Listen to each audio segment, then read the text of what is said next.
Sa wakas, naligo ng Ate Mare nyo. Eddie sis. Paalis na naman ang Ate Mara niya. Update ko naman kaya sa ating business ulit at nagpait lang ako ng shorts.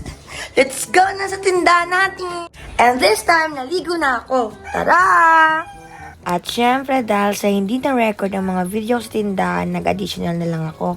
I-share ko na lang sa inyo kapag nag-grocery ako sa labas.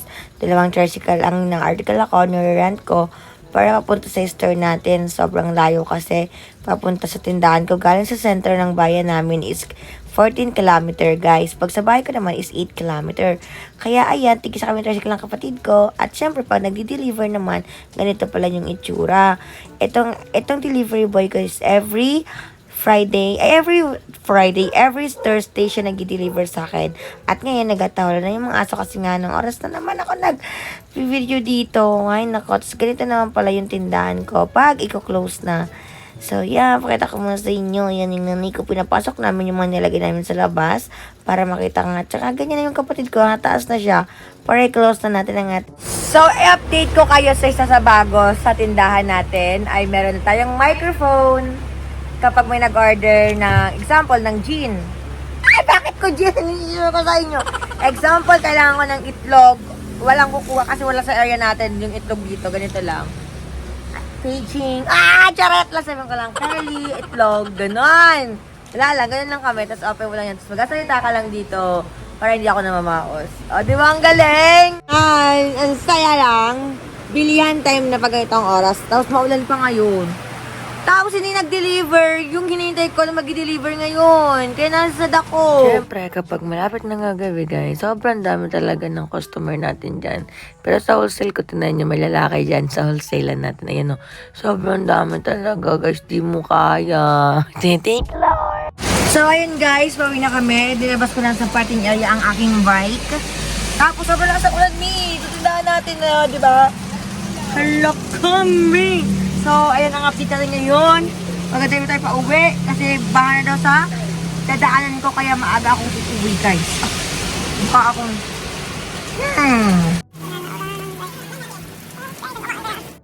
So, ayun guys, pauwi na kami ng mama. Sobrang lakas ng ulan. Eto yung pinakamahirap guys pag pauwi kami. Kasi eto, napsigaw kami ng mga tubig ng mga malaking truck. Kaya lang, share ko lang. Ayan yung nanay ko. Ayaw pa kaya nanay ko kasi galing lang sa pagamutan guys. Magaling yan guys, sakit. So, baba tayo guys. OMG. Tan. Wanandiyan guys. Nakalang braso yun eh. Panis. Nanay ko guys. Alright. I-off ko to guys. Ipatok sa inyo daan. Diba?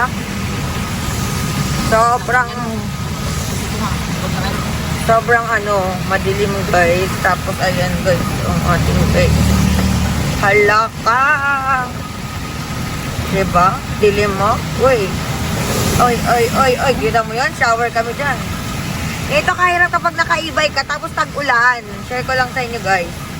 Mahirap siya kapag maulan. So guys, after ng 8 kilometers guys, na-travel namin nung nanay ko dito. Ang lakas ng ulan. Ayan guys, so update ko kayo pa sa bahay na kaming nanay ko. And then, bye muna.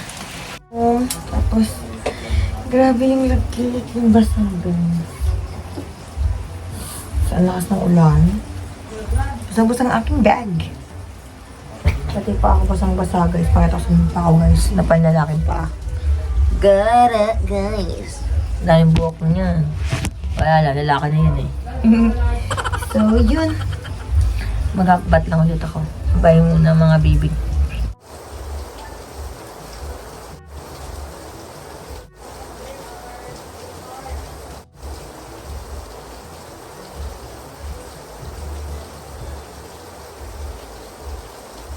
So, that's it, guys.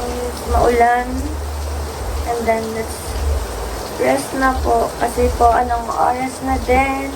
Kailangan din natin kumain. Pero, hindi ako kakain. Para kahit pa paano magulas. Ang aking timbang. Kasi mukha na ako nanay pa. Mabit ako namit ko yung may mga stain, guys.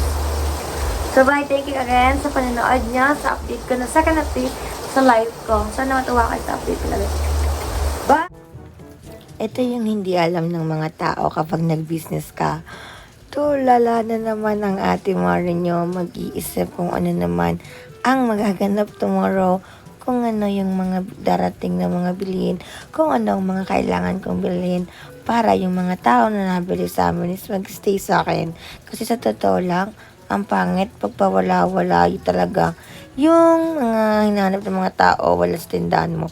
Yun lang ang sobrang kasi nalulungkot ako kasi syempre kaka-start pa lang ang tindahan natin. Ini-stress ko na agad ang sarili ko, are. Tapos syempre ang aga ko kasing umuwi dahil nga sa ulan kaya iniisip ko din yung kapatid ko.